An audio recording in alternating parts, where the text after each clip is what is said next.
Nestled along the Gulf Coast of Texas, Corpus Christi is a city that thrives on its vibrant community and tranquil landscapes.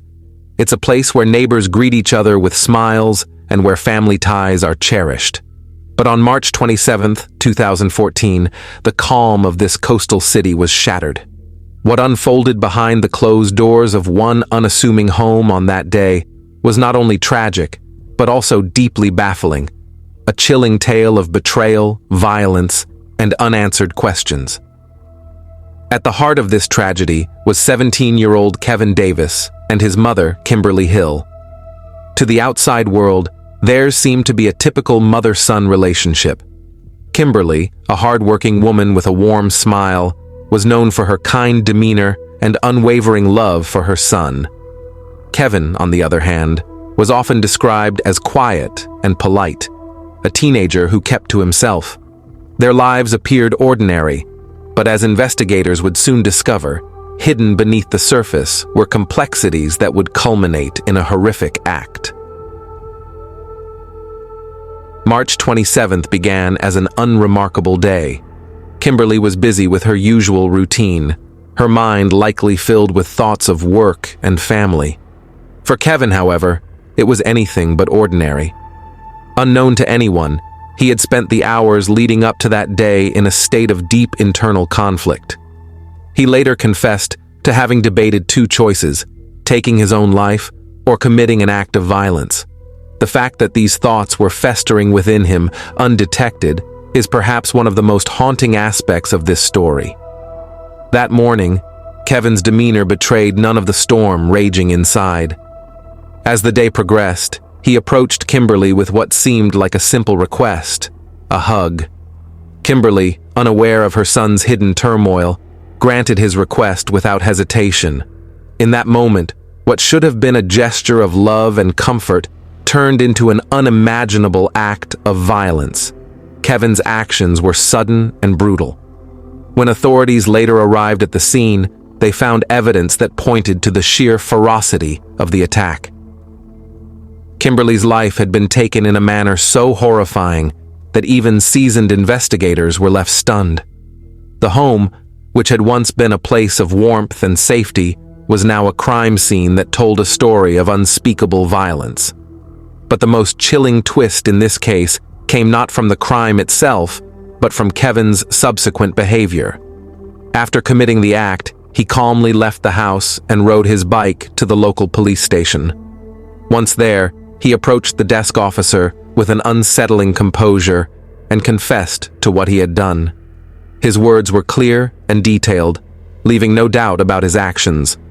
The officers who listened to his confession were struck by his calm demeanor. Here was a teenager speaking about a crime of unimaginable brutality, as though it were an ordinary event.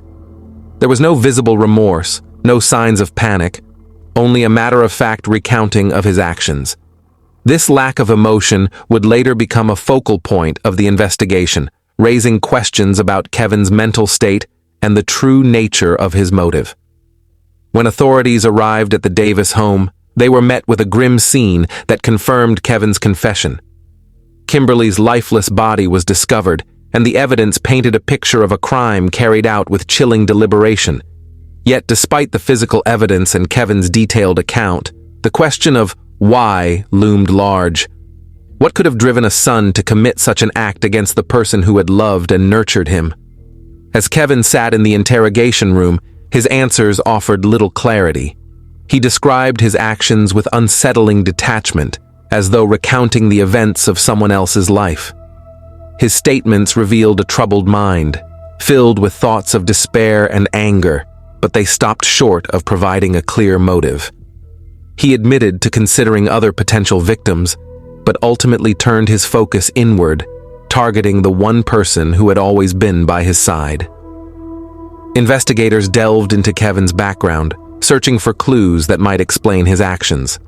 While there were no reports of significant behavioral issues or a history of violence, Kevin's own words hinted at a deep-seated disconnection from those around him.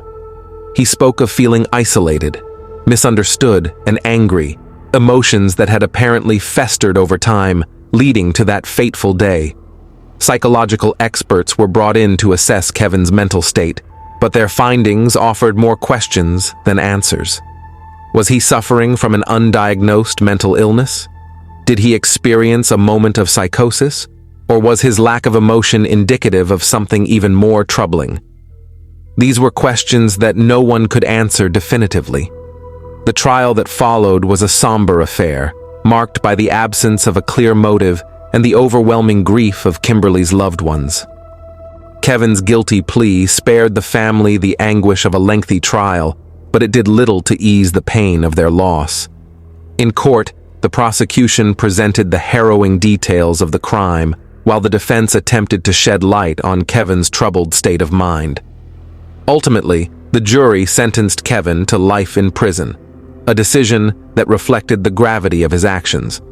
Yet, even with the trial concluded, the questions persisted.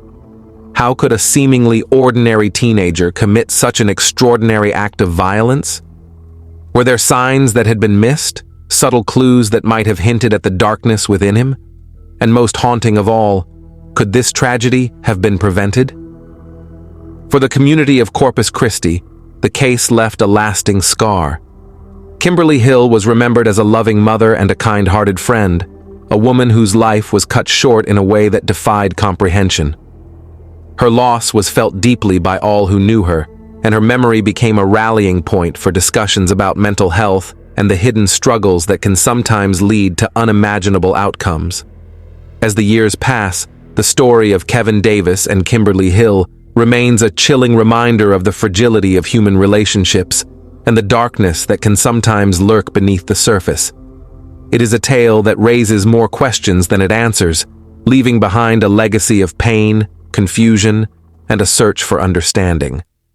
Kevin's life is now confined to the walls of a prison, a stark contrast to the freedom he once had. Meanwhile, Kimberly's family and friends continue to honor her memory, seeking solace in the love she shared during her lifetime. In the end, this case is not just a story of tragedy. It is a reminder of the importance of looking beyond appearances, of reaching out to those who may be struggling, and of understanding that sometimes the greatest battles are the ones fought silently within.